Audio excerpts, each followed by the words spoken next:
რეგიონებში რასაკეთებთ იმისთვის რომ მომოგცეთ ამომრჩეველი? რასაკეთებ? რეგიონში არ მგონია რომ განსხვავებული ჯიშის ხალხი ცხოვრობს. მგონია რომ ერთი და იგივე ჯიშის ხალხი ვართ ჩვენ საქართველოში ვიცხოვრობთ. ახლა ეს ტელევიზია გადის არა მხოლოდ თბილისში, არამედ დარწმუნებული ვარ უფრო პროცენტულად ბევრად მეტი ადამიანები ვიყურებენ რეგიონებში. 24 რაიონში გვაქვს დაყენებული კანდიდატურები.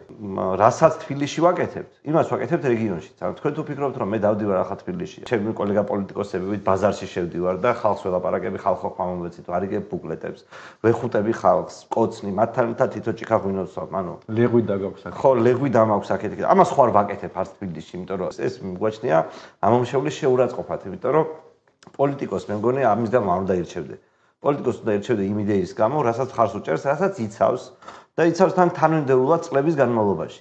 ანუ პოლიტიკოსი რომელიც ერთ დღეს ეს ამბავს, მეორე დღეს მესამე ამბავს, არ მე პრობლემა რა, ხან ამას აგინებს, ხან იმას აგინებს, ეს ერთი ამბავია. ჩვენ ეგეთები არ ვართ. სულ თანმიმდევრულები ვართ, 9 წელია ერთი და იგივეს ვიძახით. სულ გვერდზიან, სახელს გვიტეხავენ, 1000 ჭორებია ჩვენზე, ზოგი ტყუილი, ზოგი მართალი გავრცელებული, მაგრამ ამის მიუხედავად ვარსებობთ.